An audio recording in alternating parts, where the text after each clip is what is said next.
Hello friends. बाहर बहुत ठंडा पड़लानी। आपण मानू ठंडा लगलांटी। ओह, कुमार पूर्णमी दिन बड़ी भोरू गाधे पड़। शीत आसला ना नाई पूरा अलग प्रकार प्रमाण मिल जिवो।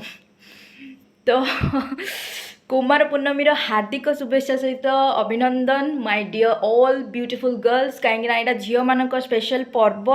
तो आज दिन को बहुत बढ़िया से एंजॉय करंतु और जल्दी जल्दी पूजाटा सारदेव है। कहीं आज चंद्रग्रहण भी पड़ुची तो जल्दी जल्दी पूजाटा सारदेवा हेले भी गोटे एंजॉय हो गोटे खुशी आ। बाहर गोटे छोट क्लिप देखा बाहर कितने अंधार अच्छे थंडा थंडा। मु तो पूरा रेडी अच्छी पूजा करने पूरा किटमिट अंधार होती थंडा प्रबल। मु छात उपर ही अच्छी उफ कि थंडा आउ चढ़ई मानकर के के शब्द आहुरी सुंदर कर दौची। एबे सांग सांग जन्न को देखी थी पूरा मॉर्निंग वाला जन्न किंतु कुआडे हजिगले बाबा रे बाबा। हाँ ठीक अच्छे बाबा रे कि थंडा रे।